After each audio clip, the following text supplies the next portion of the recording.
to catch 15 minutes of the Academy Awards because they have to look at the gowns and they've got to look at the teary speeches and the glitz of Hollywood. So anyway, this evening we welcome a panel of some of the top critics around, and it's moderated by Deborah Reinisch. Deborah has produced and directed films, and she's received an Emmy for Andre's Mother, and she's worked with the Coen brothers. She joined the faculty at Tisch undergraduate film and television in 2010.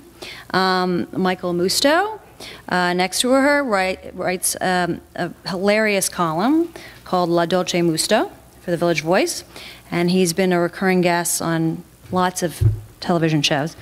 My favorite was Countdown with Keith Olbermann, where he coined celebutard. Musto is the author of 4 books. I've got to get that out of my Wikipedia page. That's not my finest achievement. You have many more, many more. Like my book is 80% off downstairs. It's a good book. It's a really good book. And so one of the books is Fork on the Left, Knife on the in the Back, which is a very good title. Dana Stevens is a film critic for Slate magazine. She's the end and is a regular on the magazine's podcast Culture Gabfest. She's written for the New York Times, the Washington Post, Book Forum, and the Atlantic. And next to her is Andrew O'Hara, is a senior editor and lead film critic for Salon. He's written for the New York Times, the Washington Post, Sight and Sound, and he's also been a former editor at Spin, Arts and Antiques, and San Francisco Weekly. And welcome, and now you'll hear what they have to say. And also we have these ballots which you can fill out the way you want, and then we'll sort of find out what the critics think, and you'll see where you fall. I mean, it's just, it doesn't really matter, but it's fun.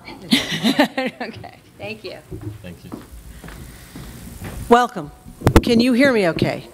Okay. I just want to, first of all, this is terrific of you guys to come out. We're going to, I'll ask some questions for a while, then we'll take your questions, and then at the end we will do a substantial by hand vote to see where you guys come out with the, your feelings about the Academy Awards, and then our critics will tell you where they stand. I just want to give you some statistics at the outset that might be interesting in terms of context, which is who nominates the Academy Awards and who votes. There are about 6,000 people in the Academy, all told, who vote. Everybody votes for the final award. Apart from Best Picture, the nominations are done by branch. There are 15 branches in the Academy, and the people nominate within their own branch. So actors nominate actors, directors nominate directors, and so on. What I think is interesting for you as we begin our conversation is that I want to give you some of the demographics of the Academy. These have just been recently exposed. It was a pretty well kept secret until recently, but this is what is the makeup of the Academy. The average age of an Academy member is 62 years old. There are only 14% of the members who are under 50. So that gives you a portrait of who is doing this. Doesn't mean they aren't deeply committed, they just happen to skew a little older. 94% of the Academy members are white, 77% are men, 2% of the members are black, and under 2% are Latino. So it's just good to keep in mind it's a particular group of people, very talented, very committed, but kind of homogeneous in a way.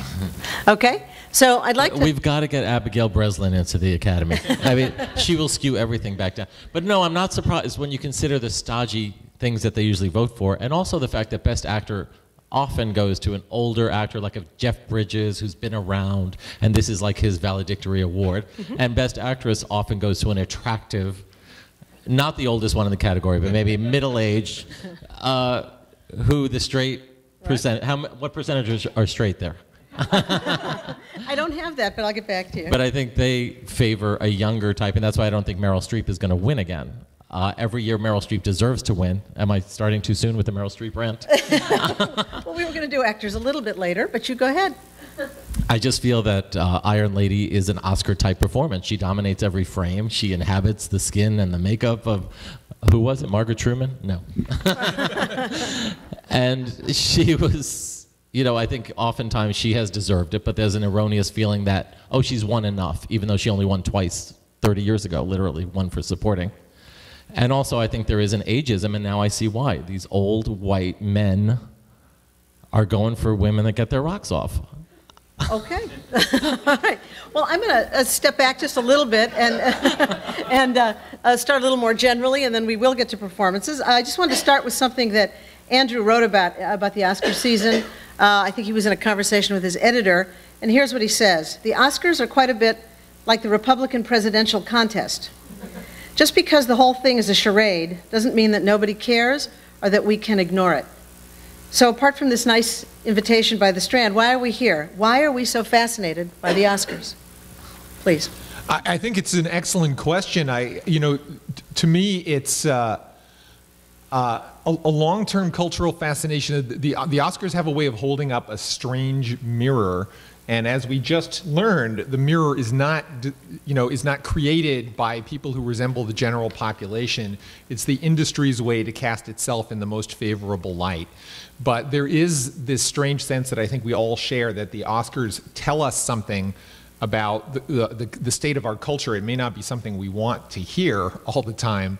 And in this year, I think it's very difficult to make a case that the very best movies were nominated or that the most popular movies were nominated. Neither thing is true, in my judgment. And incidentally, Hurt Locker is the single lowest grossing #1 film.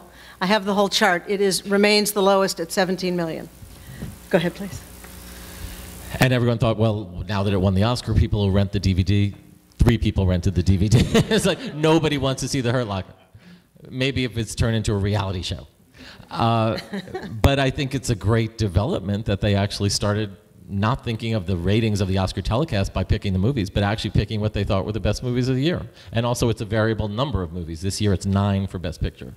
It used to be 5 every year, then it was 10, and now it's anywhere between 5 and 10. Well, my understanding, and then I'd like you guys to go ahead, is that the reason that they upped the amount from 5 to the variable of up to 10 is because the movies that were winning were so low at the box office that the ratings for the shows went down. It's the Dark Knight rule, officially known as the Dark Knight rule, after that movie was not nominated. Yeah. And when No Country for Old Men But you still have won. 8 flops here out of 9, so it's like, well, they should make it 15 movies, I think. Right. But it has helped, which is something Dana brought. I mean, I'm glad that Twilight and Harry Potter and Transformers are not up for Best Picture. They have their merits, and they're up. Some of them are up for technical categories, but they don't deserve to be in the Best Picture category, just because they were moneymakers. I have a slightly contrarian take on this, which is that I feel like the Oscars have gotten into this neither nor territory, where it's not exactly. It's definitely, as Michael says, it's definitely not the big box office films that get nominated anymore, and they did used to do that. By the way, I loved Dr. Dolittle. Admittedly, I was 6 years old, but I loved it too. I even liked Love Story, okay? And that was up for Best Picture. That would never be nominated. That's true. It never would be. But what I mean by neither nor territory is that they're not nominating Transformers or the Harry Potter film or the Twilight film. I actually think you could probably make a case for the Harry Potter film, maybe not the other two, as a plausible Best Picture nominee. Forget the other two. But they also aren't nominating, in most cases, really out there indie critics' darling kind of movies. There are years, like the year that No Country for Old Men won the Best Picture, that startled me and a lot of other people that have observed this business for a long time. But they're picking, what, as Colbert puts it, they're picking Oscar-y movies. They're picking these very sort of mid-budget, middle-brow, serious, earnest, 3-act dramas that have beginnings and middles and ends and characters that resolve their conflicts and all that kind of thing. And some of them are very good and some of them are less good, but it becomes a universe that has limited appeal either to people like me or to the general public. And I think this is a problem that the Academy has yet to solve. And yes, going from 5 to 10 to 9 nominees was a way of trying to address that. But as Michael just said, they still went up with only 1 hit among the 9 films. I'm not saying I know what the answer is to this, but if they want The Dark Knight to be up for the Oscar or the movies that are like that, then they have to somehow make that choice for themselves. Otherwise, they are going to face an issue in terms of the demographics of who's in the Academy, the demographics of who's watching the show, and how people are invested in the outcome. Mm-hmm. Dana. Yeah, I don't really have a lot to add to that. I mean, it was what was just striking me hearing about this mid-category movie, which I think that's a great way to conceive of it. It's neither a critical success nor a huge popular success. It's something that was almost, it exists in this special Oscar market, you know? It's like created by Harvey Weinstein and sort of like shunted through the Oscar tunnel, you know, and it was always on that track. And I think The Help is a very good example of one of those Oscar, you know, designed for the Oscar kind of movies. Right. Well, I think it's, if you look at the distribution patterns now of the movies, you know, if you think about it, almost all the movies, with the exception of one, that are nominated, all came out in the fall. In other words, the years are fully planned by the studios. Each of the studios has an independent division. So 20th Century Fox owns Searchlight, Universal owns Focus. I'm sure you all know this. That's who puts out these movies. Once in a great while, a movie sort of pokes its way through, like Winter's Bone last year, that was an independent distributor, Roadside Attractions.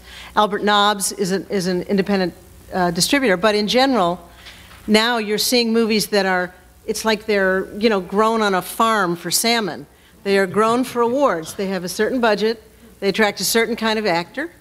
And they come out a certain time of year. And we, at least me, love it. You know, I glom onto them. But other than the Help and Moneyball, which came out a little bit earlier, everything comes out. And Midnight in Paris. And Midnight in Paris. Midnight in Paris came out in the spring, even earliest, actually. yeah. Right. So yeah, it does seem to be a very specific thing now. Well, let's take that a step farther then. Let me just interject please. that 90% of these movies have a happy ending. Not to give a spoiler alert here, even The Tree of Life, which is one of those grisly, startling things you've ever seen, has a happy freaking ending. The movies that are really dark and don't give you any easy resolutions at the end didn't get any nominations. Young Adult, Shame, Dangerous Method, Martha Marcy, Drive got something for sound mixing or something. That's it. We Need to Talk About Kevin. All of those films got awards along the way and came up empty at Oscar because they don't patronize the audience. Except in the foreign language category, that almost seems like the dumping ground for really dark. You know, there's some good movies. A Separation is great, and it's up for screenplay. But a lot of them have very bleak endings. Bridesmaids is up against the Iranian film A Separation. That is the insanity of the Oscars. It's like the year Pia Zadora beat Glenn Close at the Golden Globes. Right. All right. Well, then let's go a step further then with the Best Pictures. If we didn't really, if you think about the films that have been nominated for Best Picture, and you bring in the films that were nominated for the Writing Awards, which is a few more, like Separation, and the Bridesmaids, are there films here that not only grab the audience's imagination, but also capture something about our national mood? Are there films or themes here which speak to where we are as a nation right now, or not? Well, take a look at the list of Best Picture nominees and tell me how many of those movies are about depressed middle-aged men facing a crisis. I make it to be 8 or possibly 9 out of 10, depending on how you count it. And I think that's startling when you get, I mean, it's an accident sort of, but when you consider the demographics of the Academy, maybe it's not such an accident. You know, they don't sound similar at all, but even in Hugo, which is officially a movie about a little boy, you have the Ben Kingsley character who's a depressed filmmaker. Mm-hmm. And that to me is the most startling thing about this year's list of nominated films. And 8 out of the 9 are period pieces. Descendants, I think, is the only one set possibly in the present. Who knows when it's set?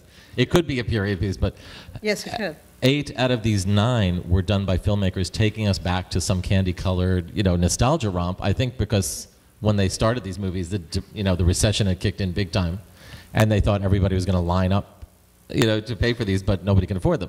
So, but there's also a big parental theme. So many of these movies have a kid looking for a father figure, lost father looking to reconnect with his kids. I can't relate to any of that. I don't even have a potted plant.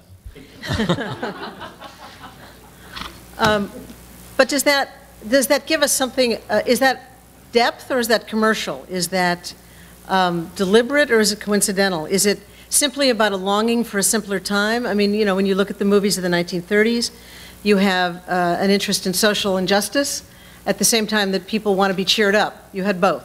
If you look at the 1940s, you have a kind of a dark side of America starting to come to the fore at the same time that you have the films of great national spirit.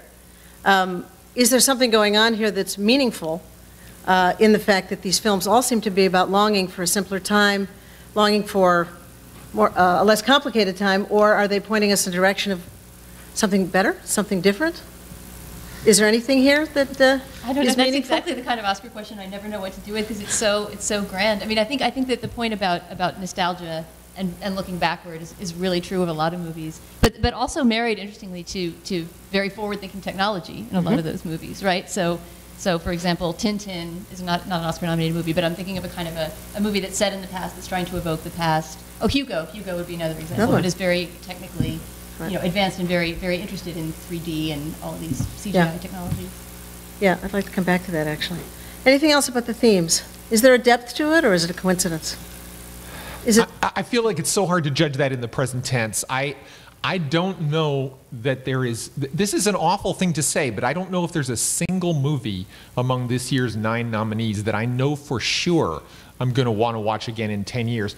Probably The Tree of Life, because I totally didn't understand it. And I know that he's a magnificently talented filmmaker, whatever you make of the movie. And I do know that I need to see that film again. The other 8 on the list, I'm not absolutely certain that I see them. Maybe Hugo, which I liked a lot actually, but I'm not even 100% convinced about that. Right. Once you get past the first 6 hours of Tree of Life, it really kicks in. It's great. The first 6 hours is like a paramecium evolving or something. And then suddenly it becomes about child abuse, and then they're hugging on the beach.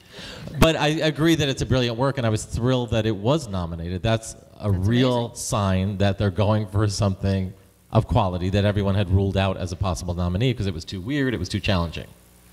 Yeah, that's a nice outlier to see on that list. Although it's a complete outlier, it definitely is padding. It's in there because of the new rule about 10 nominated movies. I do think it's really likely to win Best Cinematography, which is a wonky award that's always great to see go to a movie that really deserves it. And that film does look unbelievable. And Emmanuel Lubezki, the cinematographer, really deserves it. That's one I'd love to see him win. Does the general membership vote on that one in the final? They all vote on everything in the final. Yeah. They don't vote on Best Documentary, not until next year. No, Best Documentary, Best Animation, and all the shorts, you have to go and sign essentially an affidavit that you've seen them all.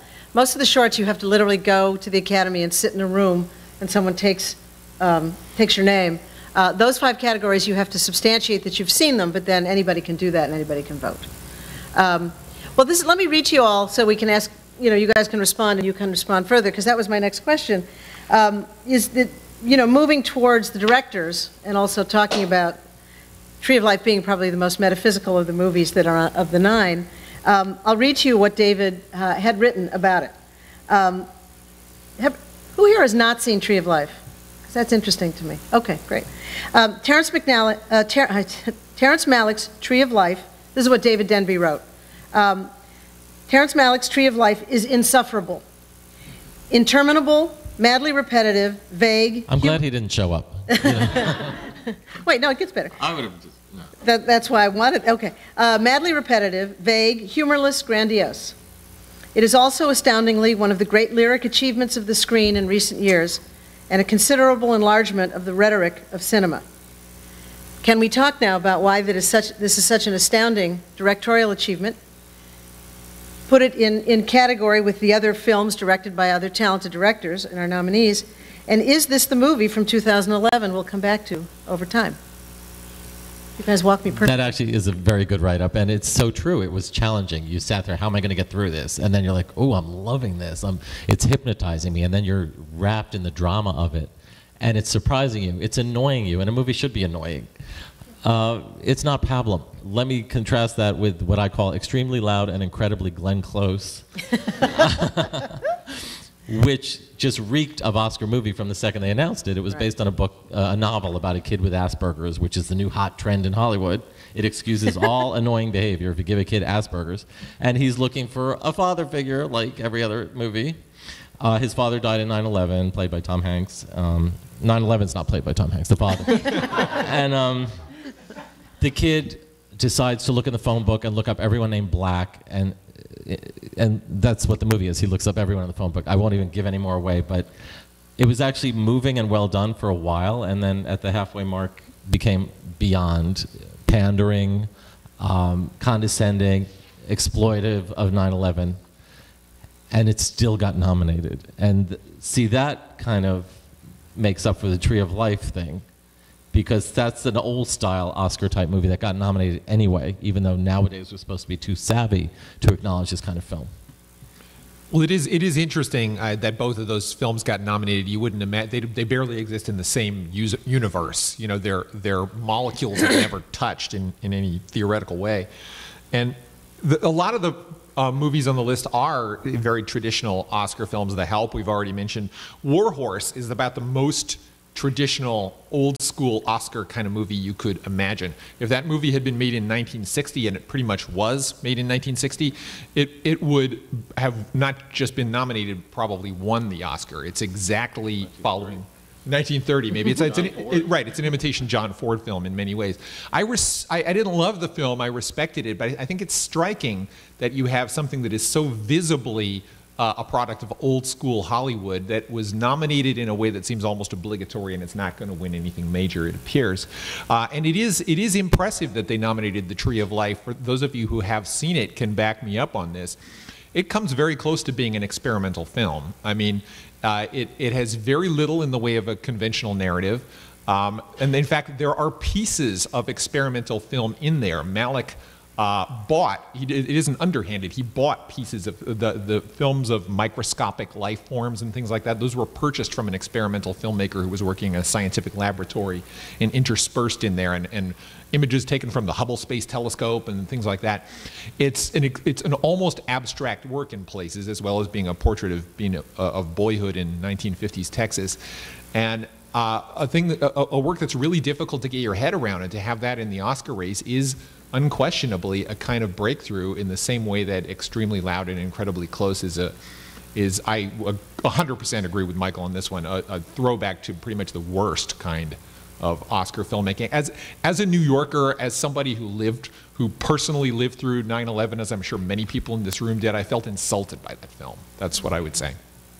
I haven't even seen Extremely Loud and Incredibly Close, because I keep hearing things like this about it. There was so much coming out that week. It came out that there were many more interesting things to write about and think about, so I just let that one get by me entirely. But Tree of Life, I didn't get a chance to say my 2 cents, was probably my favorite movie of the year. I loved it. Maybe A Separation, the Iranian movie, would be a little more perfect. There are some parts of Tree of Life.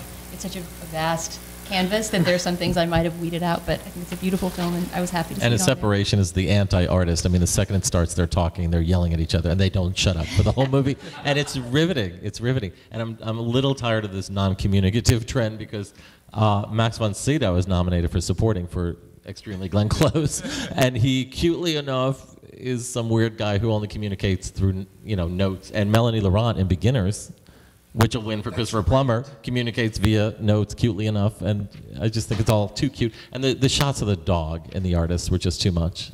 Too many cute reaction shots of the dog. Let's talk about the artist. Let's talk about the artist for a minute, because if that is a directorial, he wrote it and directed, that's a directorial film, that's a directorial achievement. Let's talk about that, because it is favored to win, and let's look at that movie for a minute, please. Oh no, I have to start? Yes, you do, because you like that idea. Okay, yeah, so the artist, I feel like for us critics, we have a more complicated relationship to it maybe than the public, because we've been hearing about it for longer, ever since the Cannes Film Festival, right? Wasn't that where it first? Yeah. So for at least a year now, I feel like the artist has been this object of critical adoration and despair and loathing, and I think generally the public, and this is why I think it's going to win so many awards, including probably Best Picture, just likes it. It's just a sweet, nice movie. It's palatable. It's impossible to dislike. Not for some critics, but it's one of those movies that's going to win because nobody hates it. You can't hate it, right? But it has a man having a breakdown. It does have a middle-aged man having a breakdown. It does incorporate some of that same theme. Anyway, I mean, to me, I sort of feel like I have nothing against the artist. It was a lovely, delightful trifle while I was seeing it, but almost immediately the bubble began to burst on leaving the theater. And even in it, there's just something in that movie that feels, I think a lot of critics agree with me on this, a little bit phony somehow. And yet I don't want to gainsay anyone's enjoyment of it, because there aren't that many movies that come out that are just lovely confections of that kind. Yeah, I likewise have an ambivalent relationship to the film. It's interesting that you mentioned the premiere at Cannes. We had 3 films nominated for Best Picture this year that premiered all the way back there in the spring. That one, The Tree of Life, and Midnight in Paris. That in itself is highly unusual. And the premieres of those 3 films were extremely different there. At the Tree of Life premiere at Cannes, there was audible booing and hissing over the final credits, which is usually the sign of a good film. I would observe. And whereas The Artist was received absolutely rapturously because it was simultaneously French and American. It was the perfect movie to play there. And the way in which it is simultaneously European and American is, to me, the cornerstone of its success. It's a film that is full of confidence, that is a love letter to old Hollywood, and yet is also has the cultural cachet of coming from across the pond. It's our own culture reflected back at us. And there's something about its confidence and its good cheer, and I would say the excellence of its execution, of its sort of pastiche treatment of silent film, and its willingness to be entertaining, that a lot of the films on this list just really, frankly, don't have. And the Academy has responded to it, the public to a significant extent has responded to it. And in a year where I feel like there's a lot of weakness among the nominated films, it's a film that feels confident, where you can tell absolutely anybody, I can tell my mother-in-law, who sees 2 films a year probably, that she's going to have a great time. And there's something to be said for that. Michael? It's very lightweight for a Best Picture winner, but it is going to win. But if you look at the last few years, the winners have been very heavy stuff, like King's Speech, Slumdog, No Country for Old Men, The Departed, Hurt Locker. And this finally comes at a time where people are ready for a palate cleanser, something just, a guilty pleasure, just an enjoyable film. It's basically, plot-wise, Singin' in the Rain meets Star is Born. If you know what I'm saying. Yep. That's exactly that's all you need to know. Straight up, yeah. With a lot of dog shots. I didn't love it. I thought, oh, this is a nice festival film. I feel like on a second viewing it would probably seem a little cloying to me. But then, my mother writes me and says, The Artist is fantastic. It's me and your dad's favorite movie of the year. And I feel like, who am I to damage the joy by picking away at the Bernard Herrmann lift that bothered me in the soundtrack. And, all the little moments of inauthenticity that just bothered me. Any other directorial achievement? I mean, let's talk for a quick minute about the technological. Each year, many of these films, principally because they're period films, or it's not an Avatar sort of year, but all of the films and the directors that have been nominated, except for Alexander Payne, I would guess, really took advantage of what I'll call technological advances. You even have one of our master directors now working in 3D, and Martin Scorsese doing Hugo. We have a horse that's the lead that's really created, in post. I don't know, I'm not spoiling this for anybody, but that horse really isn't there in all the shots. What about the dog and the artist? The dog and the artist is there. I need to believe in something. So do you, as critics and people who look forward and back in our film, is it exciting that the opportunities for different kinds of storytelling with the technological advances, or is it a series of, well, I could either call them gimmicks or advances just to keep people coming back in an era where the movies need to fight for audiences because there's so many other choices? Well, first of all, Scorsese did a children's movie. This is what next? David Fincher is going to do Pollyanna or something. This is crazy. I kept waiting for Hugo to say to Sacha Cohen, "You talking to me?" But these are the jokes, folks. But if The Artist has any resonance beyond just being a pastiche, as it was called in the New Yorker this week, it's that Hugo and movies like that show that Hollywood is now threatened by this 3D thing, and they feel they all have to jump on the bandwagon. And is movie land going to survive with the extra expenses of 3D? The Artist is about the transition from silence to talkies in the 30s, right? In the 20s, yeah. 20s to 30s, yeah. 20s to 30s. And that's what it all hinges on. So I think a lot of people are seeing a mirror of what's really happening in Hollywood now. Absolutely. With all the digital stuff and the 3D.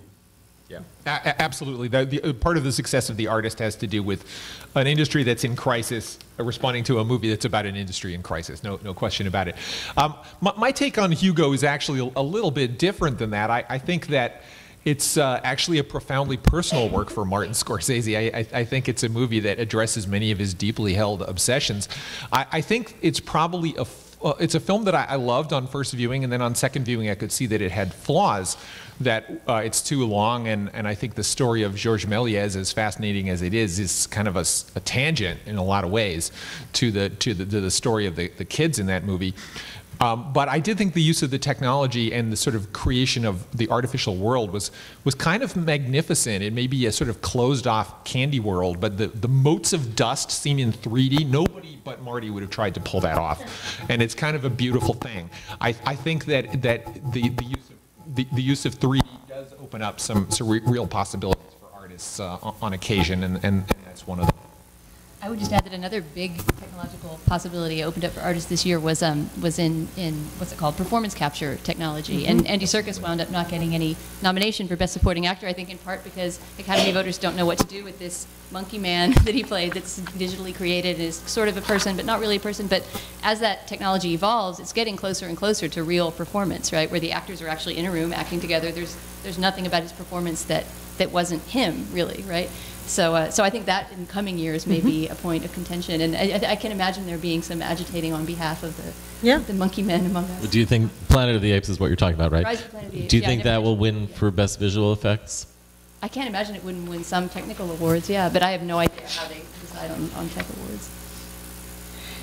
Well, it's up against Harry Potter, Hugo, Real Steel, and Transformers, so it's a tough category. It seems to me like the innovation that sounds like the Razzie Awards is happening in, I mean, for the audience, I think that feels like an exciting technical innovation in a way nothing else did. But, you know, for the people who are voting, they may be seeing, you know, technical wonders invisible to our eyes. So it's exciting what some of the storytelling possibilities are. To me, I mean, I walked out of that movie thinking, you know, I can't wait to see what the technology does next and what this actor does next, and it was a very exciting performance. All right, well, since we're talking about acting, let's move on to the acting awards.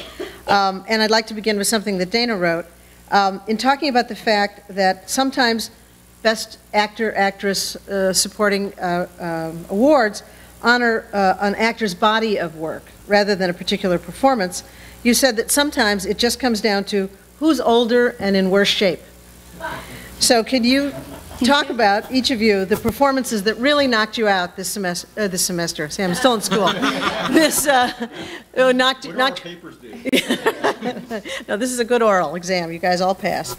You know, the performances that really knocked you out, and whether, when it comes to these acting awards, is it likely that the winners, will it be for a body of work, a particular performance, or for who's older and in worse shape? You can begin with that.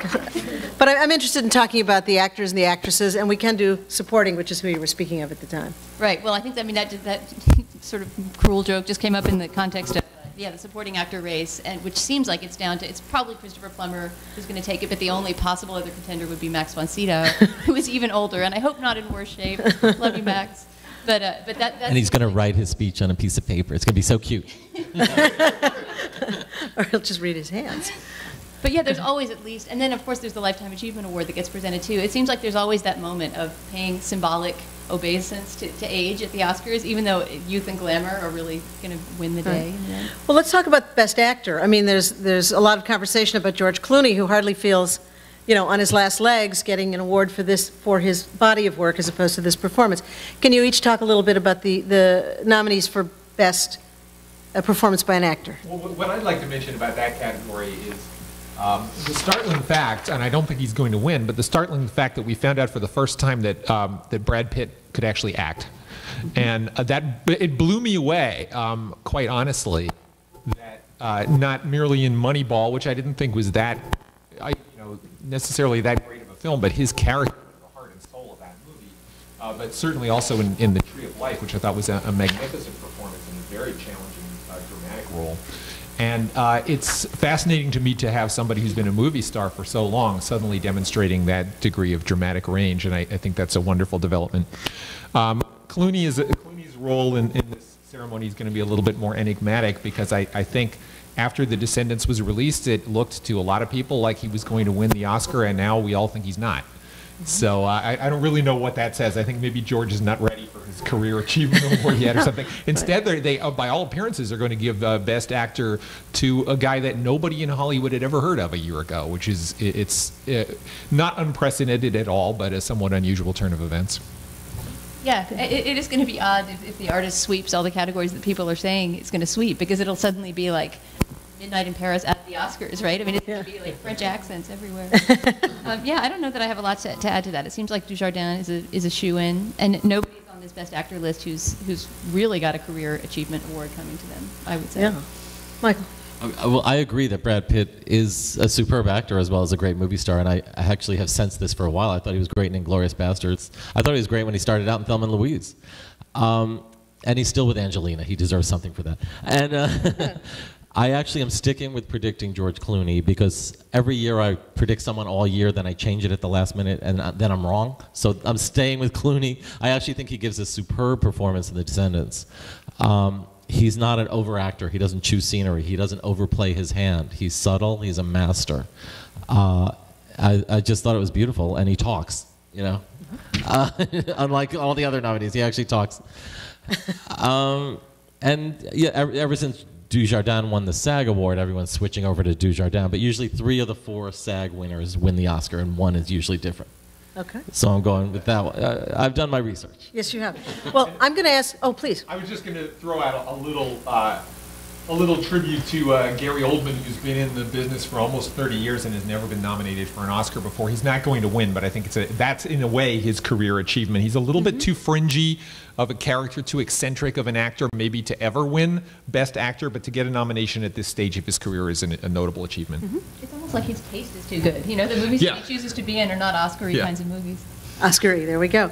All right, Michael, I'm going to ask you to take Best Actress because you clearly have some thoughts about Meryl Streep. I already mentioned why I think Meryl will be kicked to the curb for the 80th year in a row. I think Michelle Williams can't win because Marilyn Monroe, the real Marilyn Monroe, was never even nominated. And I think Hollywood would feel very guilty about giving her the Oscar. Yes, Cate Blanchett won for playing Katharine Hepburn. Katharine Hepburn won 4 Oscars, so that was okay. I think Viola Davis for The Help is going to win. I don't think she's even really the leading role. I think, what's her name, Emma Stone, is the actual lead of The Help. But Viola is a superbly moving and dignified actress. She rips your heart out with that whole "you is important" speech, and she kills you at the end. And Meryl has supported Viola from when they did Doubt. One of Meryl's award speeches was saying, somebody write a movie for Viola Davis. They did, and now she's going to beat Meryl Streep. Oh, that's a very good point.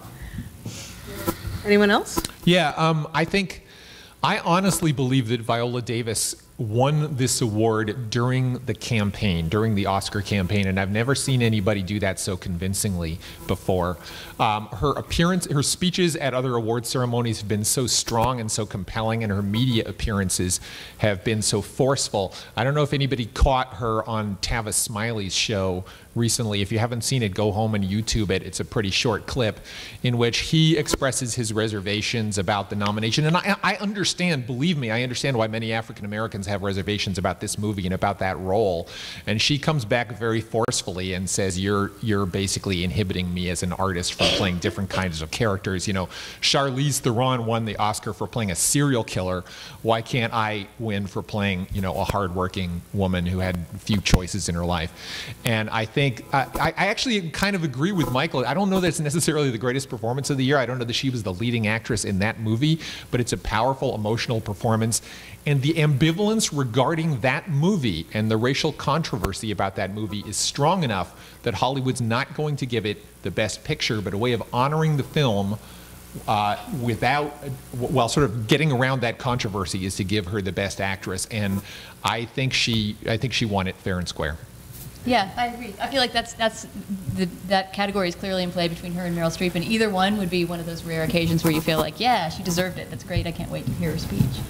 She was on Fresh Air too. That's worth looking up as well. She is a great guest. When and if she wins, she's going to be awesome doing the talk show circuit. Yeah, they all just want to see her do the speech. That's why that's why she's getting the vote. And to be fair, this isn't Gone with the Wind. This isn't just the proud, wise, maid making her casserole. They rewrite history in this movie to give the maid some outlet for revenge, actually, and for some uprising and dignity that wasn't really allowed them at the time. Do we think that are there any surprises in Best Supporting Actor? Can we take a quick moment to look at those? Actor and actress? I think these are pretty slam dunks. Christopher Plummer for Beginners. This is the lifetime achievement. You're going to die, And also, he's delivered the quirky goods his whole life. He should have won for The Insider a few years ago. Wasn't even nominated. Right. He got his first nomination for Last Station. And he plays a 75-year-old man who comes out of the closet and immediately gets a hot boyfriend. So I'm looking forward to that. Okay. Any surprises? I don't think so. I had forgotten about Christopher Plummer played Mike Wallace in The Insider, right? The Insider. And that's why he wasn't nominated. Right. No, they didn't want to offend the real Mike Wallace. Right. I remember him saying, "I don't want to spend my career in the desert of national public radio." That was good. No, I agree. I think it's a shoo-in in those categories. There's not really any category that's in play, right, this year, except maybe Best Actress. Best Actress, yeah. Of the major categories, yeah. And he was in Sound of Music. Come on, people. Come on. Yeah, Come on. that's right. All right, should we take a minute then? Michael, you've written eloquently about the great performances that were snubbed by the Academy, both this year and in the past. Do you want to talk for a minute about any compelling performances that were overlooked? Any of you? Yeah. I did like Charlize Theron in Young Adult. I like Tilda Swinton, and We Need to Talk About Kevin. How about Michael Elizabeth Fassbender and Olsen. everything? Especially when he took his clothes off. I was a little stunned to see Gary Oldman and Damian Bashir, but they're fine. There's nobody here that reeks. Melissa McCarthy is a little weird for Bridesmaids. I thought it was an exalted sitcom performance. I thought she was hilarious, but I didn't see it as the kind of thing Oscar usually honors. That was why I was happy to see her in that category, because comedy always gets so shunted at the Oscars. And I mean, fair enough, there are a lot of spotty comedies out there. There are not that many solid American comedies.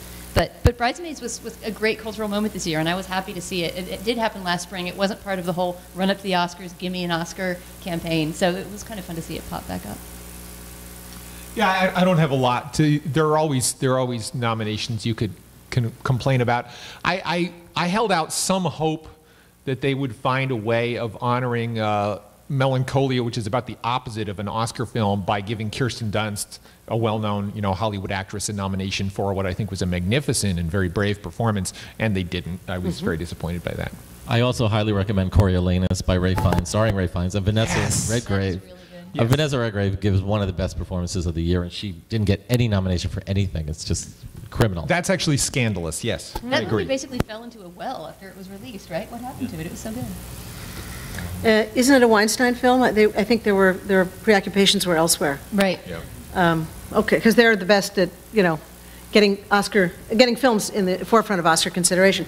Okay, let's take a brief moment and talk about the ways in which social media has changed the experience of watching award shows and other live TV events, having increased both the size and the engagement level of the audiences for shows like the Oscars. Can we speak to that for a moment? I have to think about whether I want a live blog, whatever that is, during the Oscars. It's like I want to watch it with my friends and just enjoy it. Do I really want to keep running to the computer and writing stupid, quick comments? But it's essential because the viewing becomes communal. You're not just watching it with 5 people in your living room or alone. You're watching it with the whole world. And the tweets come fast and furiously during the Oscars. I mean, it's a way to get a lot of extra followers if you say some witty things on Twitter. I'm trying to think of some. Yeah, it can be a little oppressive, but there's no question that everybody, and I completely understand why it's part of the fun for people watching, that it's like sitting around and gossiping with your friends writ large. If you have a large cast of people who are tweeting about it or whatever, it does create these quandaries that Michael's talking about for those of us who are the so-called professionals. Like, do I have to try to be sort of a stand-up comedian on Oscar night and deliver a running commentary, or am I going to take a couple of hours after the show's over and try to pile those together when it's almost going to be too late because everybody's going to have said so much by the time the show gets over at 2:30 in the morning, that nobody's going to want to read a single word about it the next day. That's pretty sad when the option of taking 1 or 2 hours to think about something is sort of like the ponderous philosophical choice. But I agree, I'm torn between those things. And essentially, if I have any wisecracks and or insights, I'm saving them for print. I'm not going to scatter them out there to the winds. Interesting. Okay, I want to ask you guys a question, and then we'll open it up for you all to ask us questions, which is, how many of you are going to watch the Oscars on Sunday night? Is there anybody here who's not going to watch? Okay, that's my husband. Do you have a date? No, I'm about to tell you what I do. Every year I'm invited to Oscar parties, and I'm very thankful for that, but every year I decline because I watch alone. I don't want anybody making fun of me if I sniffle during an acceptance speech, and I don't want anybody to make fun of me if I cheer if there's an upset. So I watch alone, and I watch religiously. That said, why is this show so relentlessly terrible? And does it have to be? Do we have a way out? God, it's such a mystery, isn't it? First of all, half of the categories nobody gives a, pardon my French, shit about. Do you care about documentary, live, short subject, animated, foreign? I don't. 3D, whatever. Get rid of those categories. I have total respect for those filmmakers, but nobody sees the movies, nobody's heard of them, and I lose the Oscar pool every year because who could predict those? And meanwhile, get rid of Best Song. They only came up with 2 nominees this year. That's how bad the song pool was. Okay. A song from the Muppets and a song from Rio, another cartoon. All right. Madonna got shafted. Elton John kicked to the curb. Mary J. Blige, no thank you. Okay. If you can't come up with 5 nominees, I would say it's time to retire the category. We've come a long way from Over the Rainbow and even the theme from Shaft to, what is it, Man or Muppet is the big song this year. I love that song, and I can't wait to see it performed at the awards. Wasn't there some kind of problem? You must have They're not kids. gonna perform the song? But they're not going to perform the song, and that's another problem. We I need think that's a big production mistake. numbers. Yeah. We need production. It's a show. Bring back Debbie Allen when she had that interpretive tap dance to with Rob Saving Lowe. Private Ryan. That was great. The Debbie Allen years. Right. I was a fan of that one year when Hugh Jackman hosted the Oscars, and it was actually like having a song and dance man. It's like a guy, the Tonys. Yeah, a guy who knew how to perform on stage. Yes. And I really am pretty sick of seeing the stand-up comedian essentially from yesteryear. I mean, let's not even talk about James Franco and his partner last year. That was a disaster. But they keep trying to reinvent a wheel that seems to have a pretty obvious solution, which is to produce it as a professional entertainment show with somebody who knows how to run it. And I guess Billy Crystal, I guess some people view him fondly, and it's going back to a supposed extremely mediocre golden age, but I really think it's shockingly badly produced, and They it try goes on different producer every forever. year. Every year they say it's going to have some bold new innovations, and it's going to be tighter, and it's always a little bit longer than the year before. Right. Appalling. Dana? Yeah, I don't know what to say. It's a long night just to watch it, Yeah. right? And then just all of us know. I mean, I would enjoy that night of the year if I was, drinking with my buddies and heckling the TV. But then to have to, along with so many thousands of other people, actually say something of substance about it. I think I regard it mainly, Oscar night itself, as sort of a night of intense professional anxiety. Like, what the heck am I going to pull Say out of about this? And at what point am I going to put the tea kettle on so that I can have a little bit of caffeine in my system after the show is over and still at some point sleep before dawn? That's the main thing I think about. Yeah. Titration of caffeine. Yeah. Well, I think Billy Crystal got the job because if you remember last year, Hathaway and Franco were bombing so badly. When Billy Crystal came on stage to do a brief tribute to Bob Hope, the audience was like, "Yay, save us, Billy, we love you." And then they hired Brett Ratner as producer and Eddie Murphy as host. And as you recall, Brett Ratner... That worked well. Yeah. That went really well, yeah. Brett Ratner made some homophobic comment at a press conference. He was out the door with Eddie. I was actually thrilled. I didn't care who they replaced them with. And I think Billy Crystal is obviously a middle of the road, but reliable choice. I don't think he's big ratings. I don't think anybody under the 62-year-old white people limit has ever heard of him. But he's not going to embarrass himself the way they did last year. Yeah, and he's not going to make fun of the show for 3 hours. He is a fan. He is somebody who likes to be there and likes movies, and I think that's what continues to bring people back, short of a new solution, which we have not come up with, but we will by next year. Okay, I would like to open this up to questions from you all. If we're not going to pass around a mic, but if you could stand up and speak as loudly as you can, and I'll project. I can also try and repeat the question. Please. Yes, you can.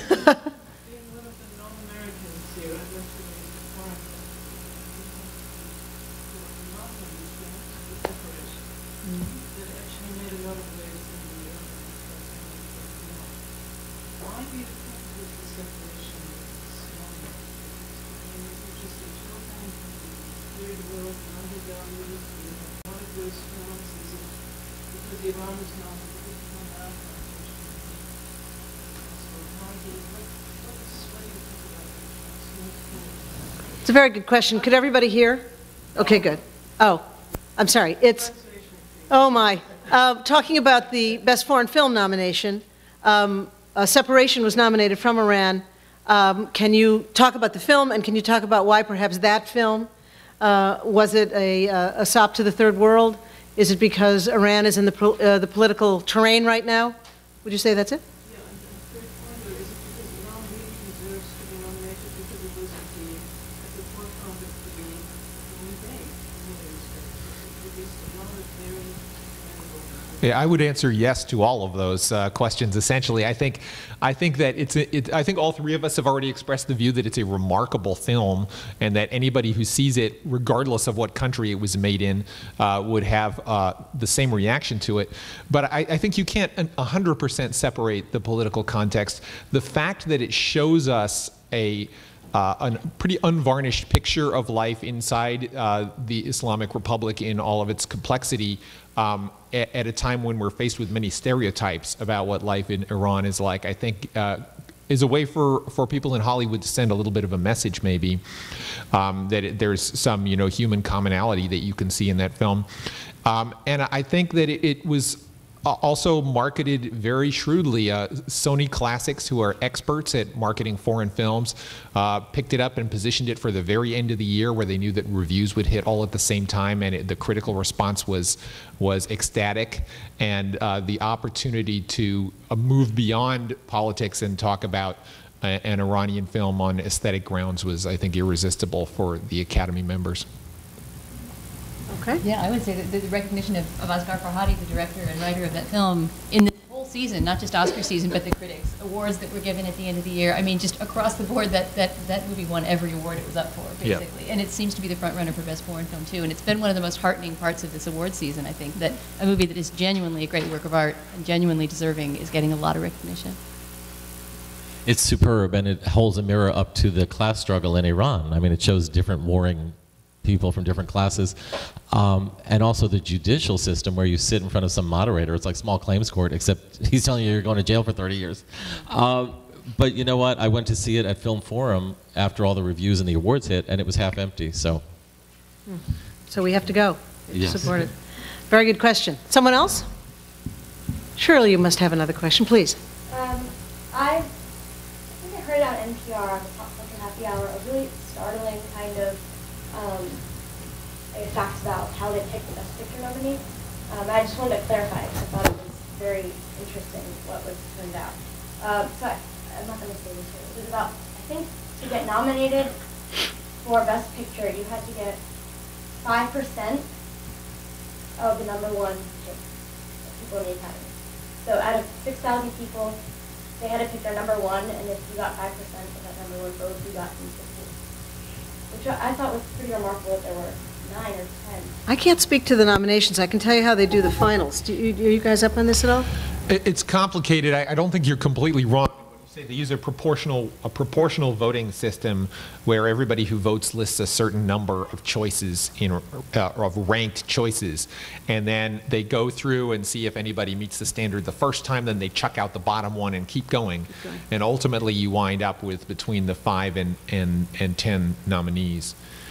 In terms of the Best Picture, you vote 1 through 9, and if 50% of the movies get a #1, that's it. That's the Best Picture. If they don't, then they throw out the bottom and they start looking at the #2 choices, and they work their way down. So it's a bit of a statistical negotiation unless one film nails it. But in terms of the nominations, I don't know any more than that. But there certainly does tend to be something that happens in the final voting where movies that were a lot of people's #2 or #3 choice tend to, I think, be the winner. And I think anybody who's been in the Academy or has reported on the Academy will tell you that's true. Okay. Someone else, please. Hi. There's been some articles that I've been reading about extremely loud being worst critics reviews movies to be nominated for Best Picture, at least since the end of 2000. So they got that picture in, and they only got one real crowd pleaser in, which helped. So do you think that the nomination for the is going to lead to another overhaul next year in terms of how they decide how many Best Pictures to get in or how they vote? Did everyone hear that? Okay. I do have a statistic for you. I believe The Artist had the highest ratings in Rotten Tomatoes of any film ever, 97%. So you'd have to add that to the list of another crowd pleaser that made it.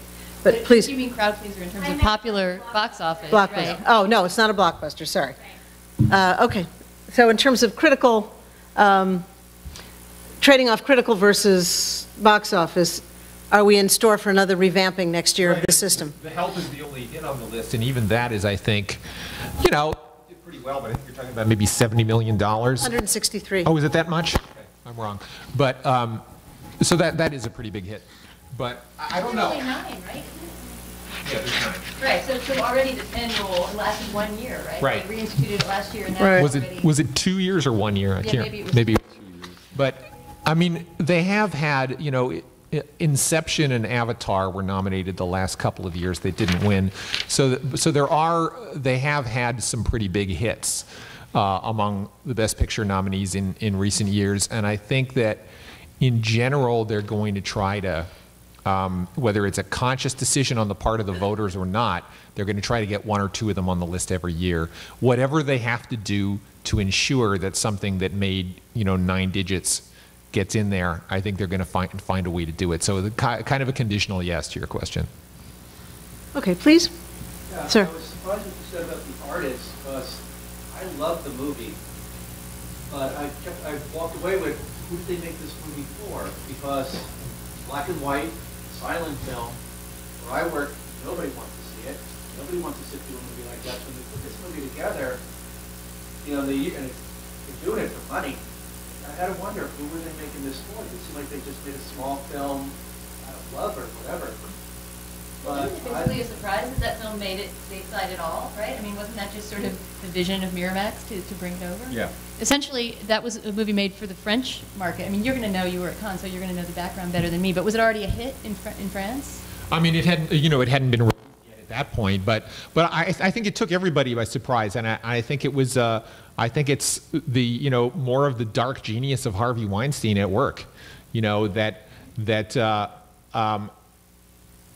something, yeah, it's, you know, it's a French film made by a guy whose previous 2 films were spy farces that were barely released in the United States. They both starred at Dujardin. They're actually quite enjoyable, but released by tiny distributors and played in, you know, New York, Chicago, San Francisco, and that was it.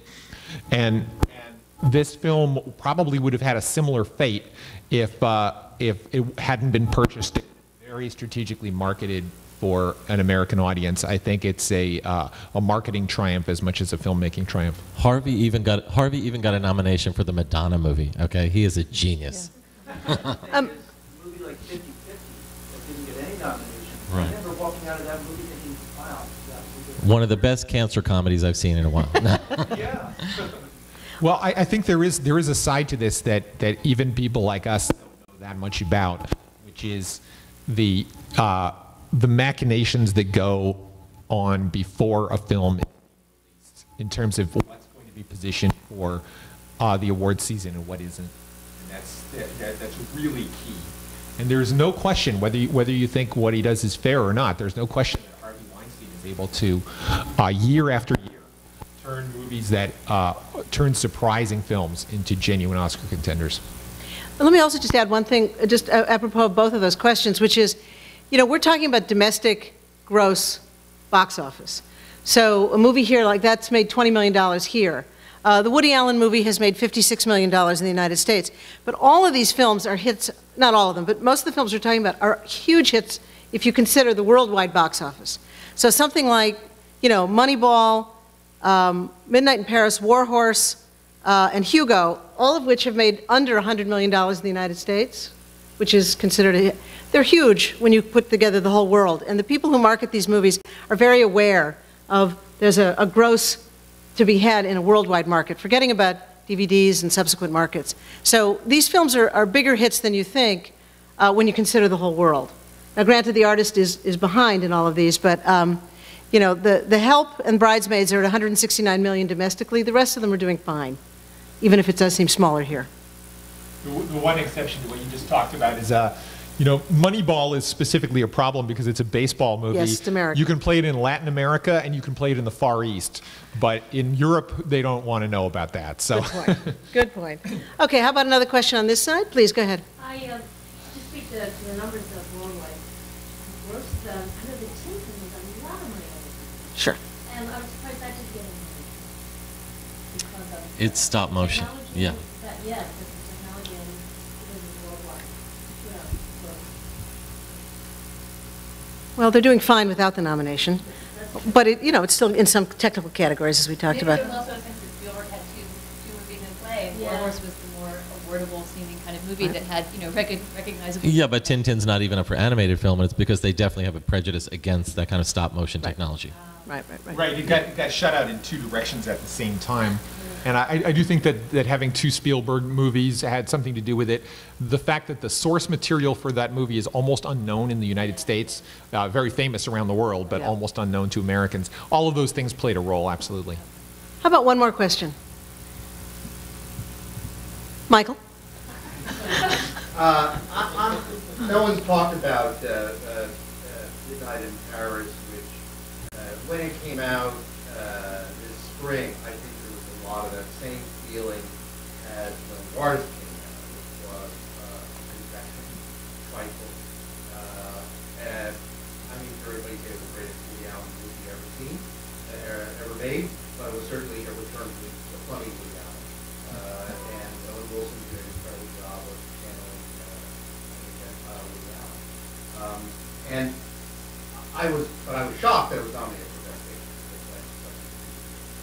But I'm interested in what you all think, whether it was overhyped, under-rewarded, or something. That's actually a funny idea for an internet slideshow, all the actors who have played a Gentile Woody Allen. I like that very much. If anybody should have been up for an award for that movie, it was Owen Wilson. He really carried the movie. I mean, I agree. It's a delightful little confection that kind of disappears right after you see it. And I feel like it's been wildly overpraised, but my theory is that we grade Woody Allen on a curve these days. I feel like all he has to do is make a decent movie, and people are so excited because they want to like Woody Allen so much. And isn't it the biggest hit of his entire career? Of his entire career. Yeah. Amazing. Yeah, I have nothing to add. I didn't love it. It was a very cute, charming confection, like The Artist, and I think when it started making so much money, I think the critical view of it grew. I think there is something about the Oscar that does look a little bit towards box office for an art house film. Right. Yeah. This was a huge art house hit. It was his biggest hit ever, but I think if you probably calculated Annie Hall in current dollars, you would see that was actually a bigger hit. I can tell you. Oh, please do that. You have a calculator? No. I have a chart of the number one films, if they were adjusted for today, how much they would have grossed. Or lost. Or lost. And Annie Hall isn't on my list. And there you are. I have the top 15. Oh, there it is. Okay. For today's dollars, it would be $136 million. Okay, thank you. So it would be a bigger hit domestically today than Midnight. By 3 times. There you go. Yeah. Well, that was very valuable. Okay. But, considering Woody is a mature presence and nobody thinks he's going to knock it out of the park every time, this came as a nice surprise, which proves if you do 80 movies a year, one of them is going to hit. And also, he wasn't in it. He's been forced by demographics now to not play himself. He has to get blonde, white, Gentiles to play himself with box office attached to them. And it was just, nobody hated it, To get these nominations, like you mentioned, you have to get, I think, 250 number one votes. And that's how the extremely Glenn Close got in there. They pressured people, in that case, to vote for it for number one. You have to love these movies, even if you don't care about the other 8. And enough people loved each one of these to get them all nominations. People are orgiastic about The Artist. A lot of people like us are like, meh. But the people that like it are crazy for it. Yeah, and I think that story, the story that in part is Harvey Weinstein's construction, that The Artist is the little movie that could, right? And that it is kind of a freak event that this French silent black and white movie is going to sweep all these awards. Right. That story in itself is kind of compelling and heartwarming to voters. All right. It's time. Jewel. Well, I was just wondering, is there any movie that is not on this list for Best Picture that any of you think should be there?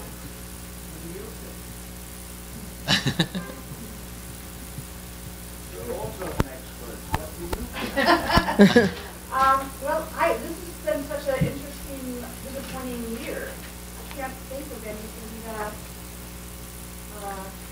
I like Margin Call. Anybody like that? I think probably the number 10 movie would have been Girl with the Dragon Tattoo, which I didn't love, but I think that would have been the next one to get the nomination. You mean in your opinion, or the most No, not if they had gone with 10 nominees, that would have been the one. Right. Yeah, maybe so. The Dark Knight, possibly. I don't know. This wasn't a year that I felt like movies were crowding their way onto my 10 best list. I could barely come up with 10. So there's not a single, well, Tree of Life. I guess Tree of Life is the only Best Picture nominee that was among my favorite movies of the year. But it seems like a lot of them are down to that kind of democratic, let's vote for the one that we hate the least. All right, I'm going to, okay, please. Sure. I have a million theories about this, and none of them has any more. There's nothing down to somewhere. Why did they remake The Girl with the Dragon Tattoo? Did everybody hear that? Why did they remake The Girl with the Dragon Tattoo? So soon. Because the original was seen by few people. I mean, it's an art house foreign film, and I think Hollywood tends to look at these projects that they can make a lot of money off of. I think on a worldwide basis, though, the Swedish movie is going to end up making more money.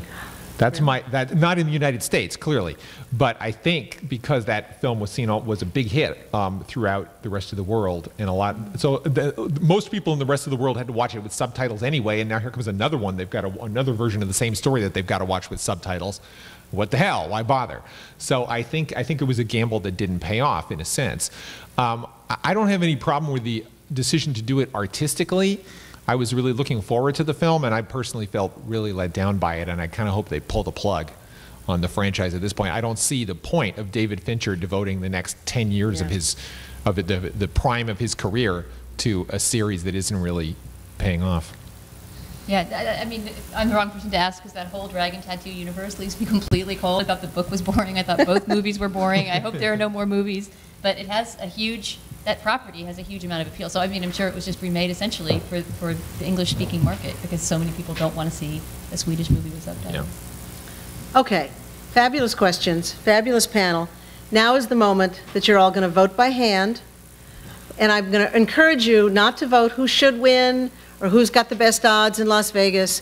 But looking at the films, assuming you've seen many of them, I'd like to know what you guys think is the best in each of the categories. And then we'll ask our critics and see, if there's a consensus. Everybody ready? So we're voting for who we think should have? No. Yes, based on excellence. Yes, based on excellence. Not, not based on what you've heard the various odds might be, but your choices.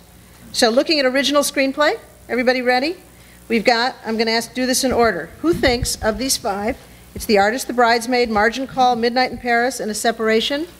May I have a show of hands for The Artist as the best screenplay?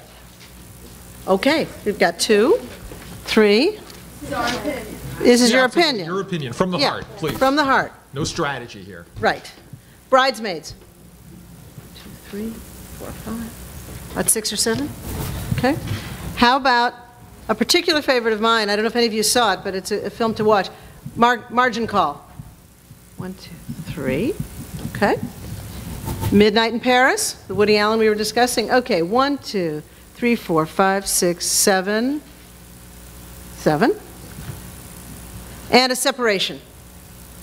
1, 2, 3, 4, 5, 6. Any I'm not seeing? I think that's 6. Okay. Dana? Oh, are we voting too? Oh, yeah. Okay. Oh, A Separation, definitely. A Separation too. Yes, ditto.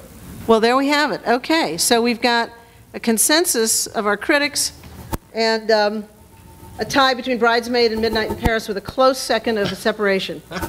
All right, no big consensus there. How about adapted screenplay? Our nominees are The Descendants, Hugo, Ides of March, Moneyball, and Tinker Tailor. A show of hands for Descendants. Oh my, 1, 2, 3, 4, 5, 6, 7, 8, 9. Okay. Hugo. 1, 2, 3. Okay. Ides of March. 1. Okay. Moneyball. Oh my. 1, 2, 3, 4, 5, 6, 7, 8, 9. Oh, here we go again. And Tinker Tailor. 1, 2, 3, 4, 5, 6. Dana. Oh, Moneyball. Andrew. Tinker Tailor. Descendants. Well, okay. And we've got a split. All right, so again, a tie. Descendants and Moneyball. One of our critics agreeing. Oh, no, 2. There you go. All right. Actress in a supporting role. Good category. Berenice Bejo, Jessica Chastain, Melissa McCarthy, Janet McTeer, Octavia Spencer. Okay. Berenice Bugeaud. 1, 2, 3. Jessica Chastain. Now that's for The Help. She did very good work in Tree of Life too. 1, 2, 3. 3. Melissa McCarthy in Bridesmaid. Very funny, but not award. Okay. Janet McTeer in Albert Nobbs. 1, 2, 3, 4. Uh-oh. Here comes a big winner. Octavia Spencer in The Help. 1, 2, 3, 4, 5, 6, 7, 8, 9. And that's a 9. Dana. This is a tough one because I actually love every one of these performances. Yeah. I'd be happy to see any of these people win. But because I want to stand up for comedy at the Oscars and nobody else voted for her, I'm going to say Melissa McCarthy. Yeah. That's fine. Okay, Andrew. Jessica Chastain. Excellent. And Michael. I would vote for Jessica if she was up for Tree of Life, but she's up for The Help, so I'm going to go with Janet McTeer. Okay, isn't that great? Okay, very different. But in terms of the audience, Octavia Spencer. All right, actor in supporting role. Who's older and in worse shape? We're going to vote on Ken Branagh for My Week with Marilyn, Jonah Hill in Moneyball, Nick Nolte in Warrior, Christopher Plummer in Beginners, and Max von Sydow in Extremely Loud and Glenn Close. Okay, how about Ken Branagh in My Week with Marilyn? Did any of He you was see it? good. Come on, he was damn good. But, okay, that's a no. All right, how about Jonah Hill in Moneyball? 1, 2, very good. Nick Nolte in Warrior? 1, 2, 3, great. Christopher Plummer in Beginners? Yeah. 1, 2, 3, 4, 5, 6, 7, 8, 9, 10, 11, 12, 13, 14, 15, 16, 17, 18. Now ask how many people saw the movie. How many of you saw the movie? Okay, all right. And Max von Sydow in Extremely Loud? 1. I think he's very good too.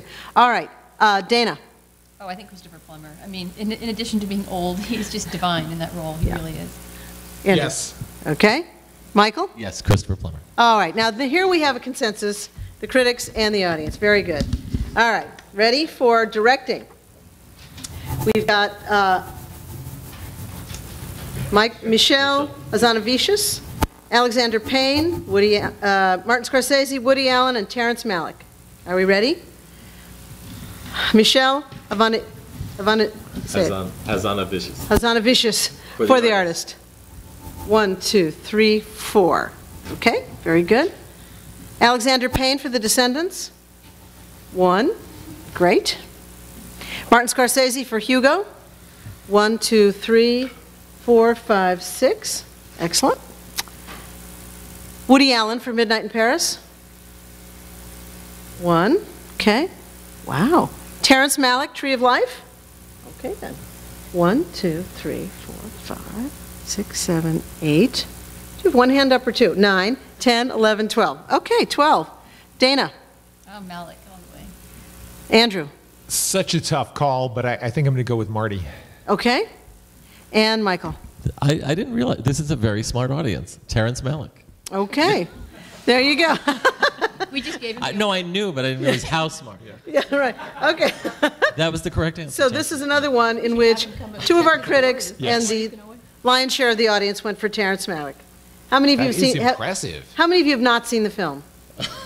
And how many of you are going to go right out now and see it? I would think that would be the big winner tonight. Don't blame us. Okay, how about actor in a leading role? We've got Damien Bashir in A Better Life, George Clooney in The Descendants, Jean Dujardin in The Artist, Gary Oldman in Tinker Tailor, and Brad Pitt in Moneyball. Damien Bashir in A Better Life. Who here has seen it? Good for you guys, but nobody's voting. Okay. How about George Clooney in The Descendants?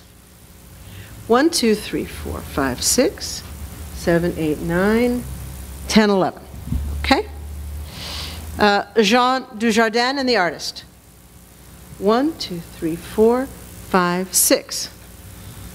Okay. Gary Oldman, Tinker Tailor. 1, 2. Great. Brad Pitt and Moneyball. Good for you guys. 1, 2, 3, 4, 5, 6, 7. Dana. Oldman. Okay. Andrew. Yeah, Oldman. Okay. And Michael. Clooney.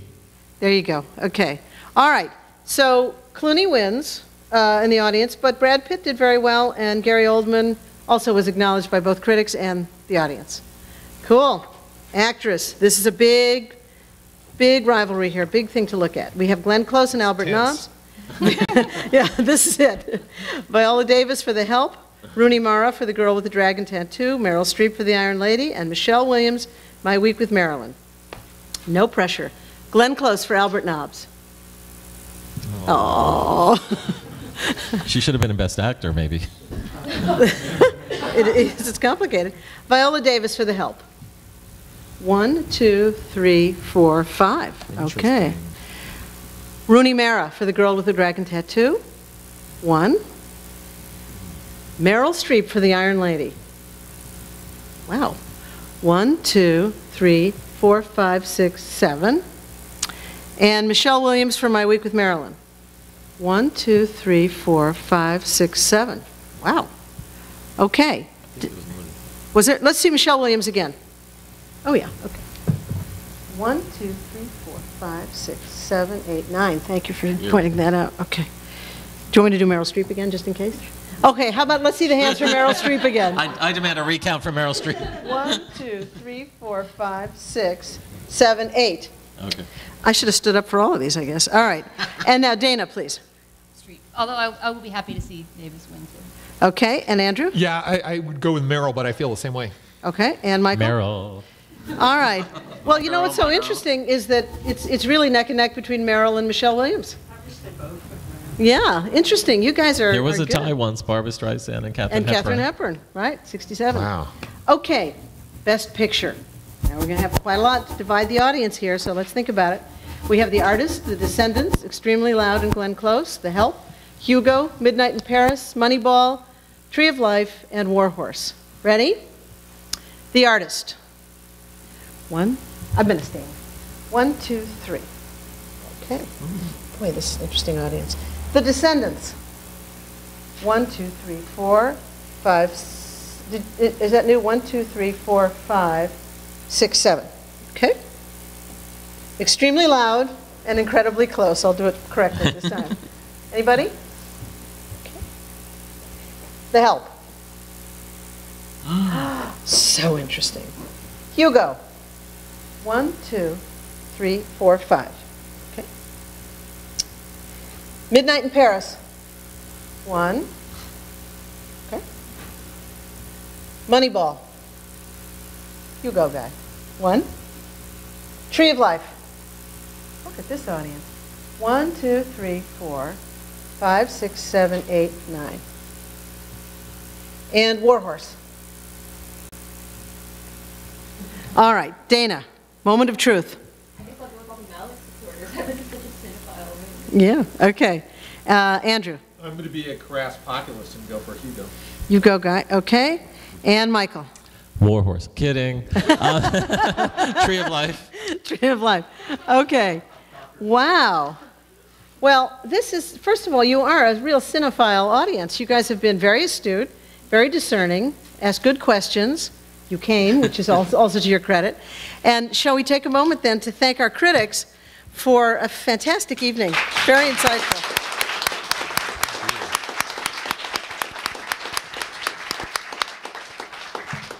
Thank you all.